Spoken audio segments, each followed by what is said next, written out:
है, लेकिन हमारे घर पर चल करके भगवान का आना इससे बड़ा सौभाग्य की और क्या बात हो सकती है भाई बहनों। कहाँ लगे हुए हैं प्रथा में, परंपरा में, कहाँ अटके पड़े हैं। हम लोगों की आध्यात्मिक उन्नति इसी वजह से रुकी हुई है। आप एक बात बताइए ना, आपके बेटे को कांटा गड़ जाए, दर्द होता है नहीं होता? होता है, वो भी तो किसी का बेटा है।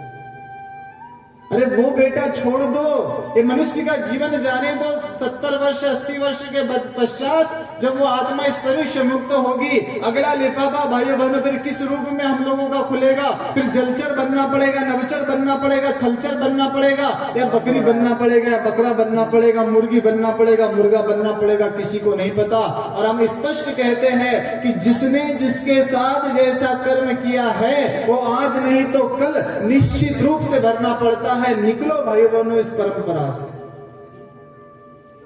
कलह मच जाती है, घर का वातावरण अशांत हो जाता है। कोई अधिकार नहीं, किसी प्राणी को मारने का कोई अधिकार नहीं हम लोगों को। संकल्प ले, जो लोग संकल्प लेंगे कि अभी आने वाला जो आपका त्योहार है, त्योहार ही कहना चाहिए, यहां से जो संकल्पित होकर के जाएंगे, हम यहाँ व्यासपीठ पर बैठ करके उसका तिलक करेंगे और स्वागत करेंगे और शांति कुंज हरिद्वार भेजेंगे। उसका नाम किस व्यक्ति ने संकल्प लिया कि मेरे घर पे मैं चुटिया में नगर भोजन करा दूंगा, मिठाइयां बंटवा दूंगा, गुलाब जामुन खिला दूंगा, लेकिन किसी प्राणी की हत्या नहीं करूंगा। तिलक लगाएंगे भगवान, उसका स्वागत करेंगे।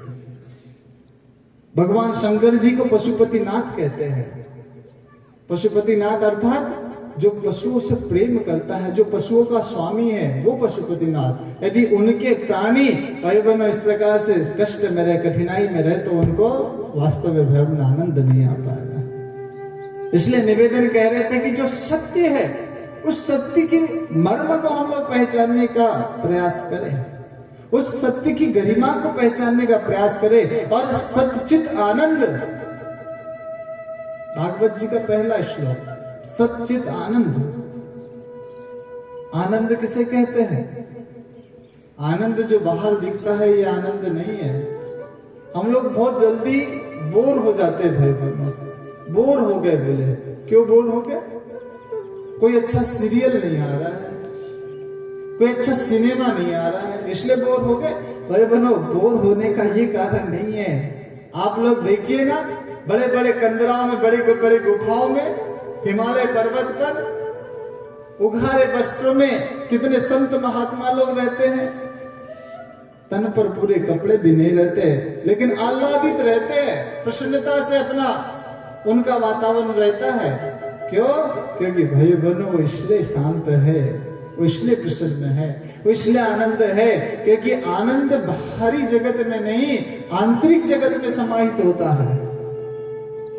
और जब आंतरिक जगत में आनंद समाहित होता है तो निश्चित रूप से भाई बहनों इस संसार में जो जितने भी व्यक्ति हैं, प्रत्येक जितने भी व्यक्ति हैं, सब लोग हमें उस परमात्मा के अंशधर हम लोगों को नजर आते हैं। अच्छा, हमारे भीतर या आपके भीतर एक ही तो आत्मा है, और वो आत्मा आई कहां से है? उसी परमात्मा के पास से आई। इसलिए तो कहा गया है, तुम में ओम, मुझ में ओम, सब में ओम समाया, और सबसे कर लो प्यार, जगत में कोई नहीं पराया। इस दुनिया में कोई पराया नहीं मेरे भाई बहनों।